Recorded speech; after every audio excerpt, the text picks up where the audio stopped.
안녕하세요. 군사돋보기입니다. 전세계에 다시금 심각한 핵전쟁의 위기가 도래하고 있습니다. 센티넬2 위성이 현지 시각 6월 25일 러시아 북부 해역을 촬영한 사진에 의하면 세베로도빈스크를 출항해 백해를 빠져나가고 있는 거대한 전략 원잠 두 척이 포착되어 화제인데요. 이 전략 원잠들은 핵쓰나미를 일으킬 수 있는 것으로 알려진 최악의 정신 나간 무기 핵수중 드론 포세이돈을 장비한 채 출항에 큰 위협이 되고 있습니다. 이런 와중에 최근 미국의 싱크탱크인 신미국 안보센터 CNAS가 중국의 대만 전면 침공을 상정해 최근 실시한 워게임에서 중국이 대담하게도 미군 기지에 선제 공격을 가하거나 최악의 경우 핵무기를 사용할 수 있다는 분석이 나와 경각심을 주고 있습니다. 중국이 미 해군 항모 전단을 위협하기 위해 EMP 무기나 각종 대함 탄도미사일을 동원할 수 있다는 시나리오는 많지만 핵무기를 사용한다는 이 같은 워게임 시나리오는 이제껏 나온 적이 많지 않습니다. 미국과 동맹국들의 함대는 이럴 경우 어떻게 대만을 지켜야 할까요? 전문가는 아니지만 해당 분야의 정보를 조사 정리했습니다. 본의 아니게 틀린 부분이 있을 수 있다는 점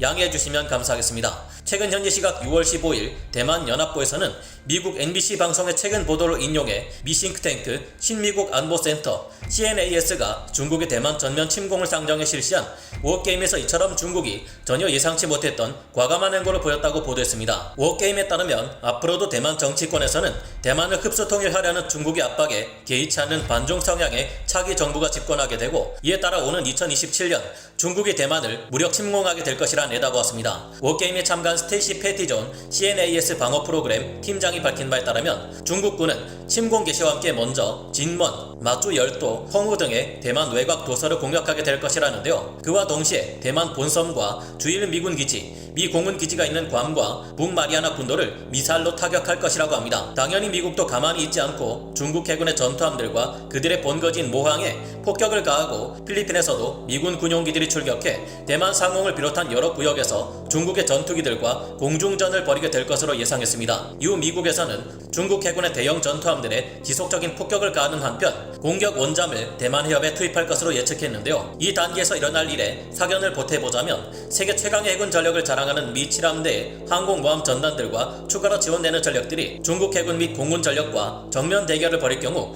중국의 침공 계획은 실현되기 쉽지 않을 겁니다. 미국과 중국의 해공군력을 따져보자면 누가 봐도 미국의 압승이지만 세계 경찰을 자처하기에 전 세계의 함대를 배치하고 있는 미 해군의 상황을 고려해볼 때 중국과의 분쟁 해역에 미국이 모든 전력을 신속하게 투사하는 것은 현실적으로 이루어지기 어려운 일일 겁니다. 반면 중국은 전력의 거의 100%가 중국 인근 해역에 머무르고 있기 때문에 지리적 이점을 가지는데요. 중국 함대의 약점으로 항상 보급 전력의 부족을 들지만 그들의 홈그라운드나 마찬가지인 대만 인근의 해역에서는 이 같은 단점도 상쇄될 수 있을 겁니다. 그렇다 해도 미국은 이 지역에 5척의 10만 톤급 핵추진 항공모함, 준 이지스 이상의 방공 능력을 가진 수상함 53척 이상, 3,000톤 이상의 호위함 66척 이상, 27척 이상의 공격 원잠과 27척 이상의 재래식 잠수함 등으로 중국 해군을 압도할 것입니다. 이에 비해 중국은 2척의 중형 스토바 방식 항공모함 야오닝함과 산둥함, 그리고 한 척의 캐토바식 항공모함 003형 항공모함이 맞서야겠지만 전력의 열세는 여전합니다. 중국도 준 이지스급 이상의 구축함을 36척 동원하고 3,000톤 이상의 수상 전투함은 80척, 6척 이상의 공격 원잠과 52척 이상의 재래식 잠수함을 동원하겠지만 여전히 미국의 해군 함대를 상대하기에는 역부족일 텐데요. 게다가 이 시기 이상 징후를 미리 포착한 미군은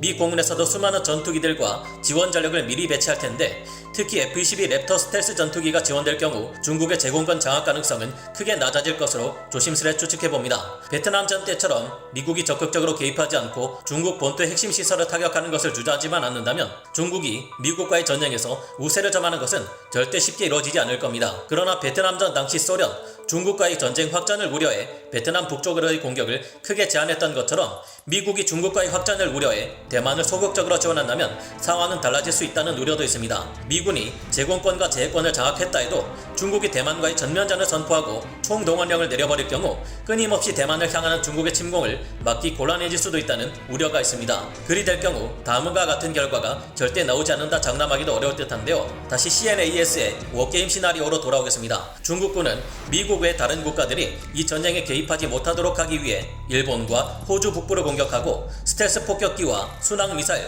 초음속 전술기 등을 출격시켜 하와이의 히컴 공군 기지를 파괴, 대만 본섬으로의 상륙을 시도할 것이라고 합니다. 신속하게 움직이는 중국군의 상륙 전단은 결국 대만 북부에 상륙해 대만 남부를 향해 격렬한 공세를 가하게 됩니다. 대만군은 남부 지역에서 이를 막기 위해 요새화된 방어 진지를 중심으로 버티고 미국과 동맹국은 대만 남부를 통한 대만군의 반격을 지원할 것으로 CNAS의 워게임은 예측했습니다. 이 상태에서 소모전이 진행될 경우 미국, 대만, 중국 3군 모두 탄약이 소모되며 재고가 줄어들게 되고 전선은 교착 상태에 빠지게 될 것이라는데요. 난감해진 중국은 적들에게 강력한 경고의 메시지로 알래스카와 샌디에고, 하와이 등의 미군 기지를 공격하게 될 것이랍니다. 이로 인해 벌어질 수 있는 최악의 상황은 중국이 핵무기를 사용하는 것이며 그럴 경우 2차 세계대전 이후 여태껏 한 번도 볼 수 없었던 첨예한 긴장감이 아시아 전역에 퍼질 것이라고 합니다. 전략국제문제연구소 CSIS의 차이나 파워 프로젝트 팀장을 맡고 있는 보니 리는 중국군이 고고도 핵폭발을 통해 발생하는 핵 EMP 효과로 미군을 위협할 것이며 이 공격은 대만 영토가 아니라 미군이 배치되어 있는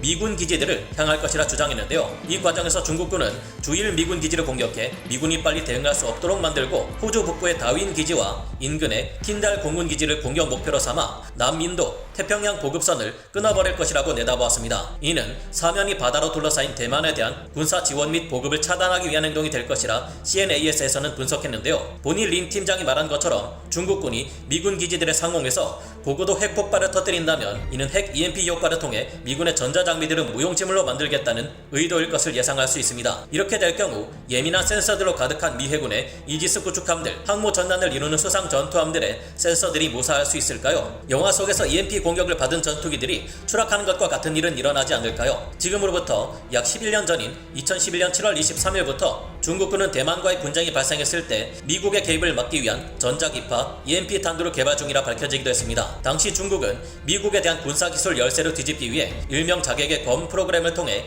EMP탄을 만들고 있었는데요. 이는 비교적 낮은 고도인 30-40km에서 EMP탄두를 폭발시켜 대만군과 미군의 전자기기 및 통신기기들을 마비시키겠다는 계획이었습니다. 이 EMP탄은 둥펑 11 대함탄도 미사를 통해 사용될 것으로 보인다고 당시 보고서에서는 전했는데요. 핵을 이용한 HEMP 효과는 더욱 강력합니다. 고고도에서 핵무기를 폭발시킬 경우 EMP 효과 위력은 핵무기의 위력에 따라 더 강해지며 고도 20-30km에서 가장 큰 효과를 보는 것으로 알려져 있는데요. 우선 미 공군의 5세대 스텔스 전투기 F-35A는 EMP탄 방어 능력을 가지고 있습니다. 스티브 오버 로키드 마틴 국제사업개발 담당 이사는 2014년 9월 말 F-35의 EMP탄 방어 능력은 기밀사항이지만 대신 이런 말을 남겼는데요. EMP탄 방어 능력은 낭뢰 시험과 유사한데 F-35는 낭뢰 시험을 통과해 시사하는 바가 크다는 것이었습니다. 이와 관련해 군사 전문가들은 F-35 전투기가 EMP탄에 대비한 최소한의 방어 능력을 이미 갖추고 있다는 의미로 분석하고 있습니다. 하지만 EMP에 대한 방어 준비가 되어 있는 것은 F-35뿐만이 아닙니다. 이미 미국의 항공모함들은 1960년대부터 핵 EMP 공격에 대한 대비를 철저히 해오고 있었는데요. 민간 시설에 대한 핵 EMP 타격은 말 그대로 굉장히 치명적일 수 있지만 국가 시설이나 군사 분야의 주요 시설물에는 EMP 차폐 기술이 적용되는 경우가 많습니다. 1메가톤 핵폭탄이 성층권이나 전리층에서 폭발할 때 발생하는 EMP는 최대 미터당 50kV인데 현재 EMP 차폐 기술은 상당히 발전되어 있는 편이어서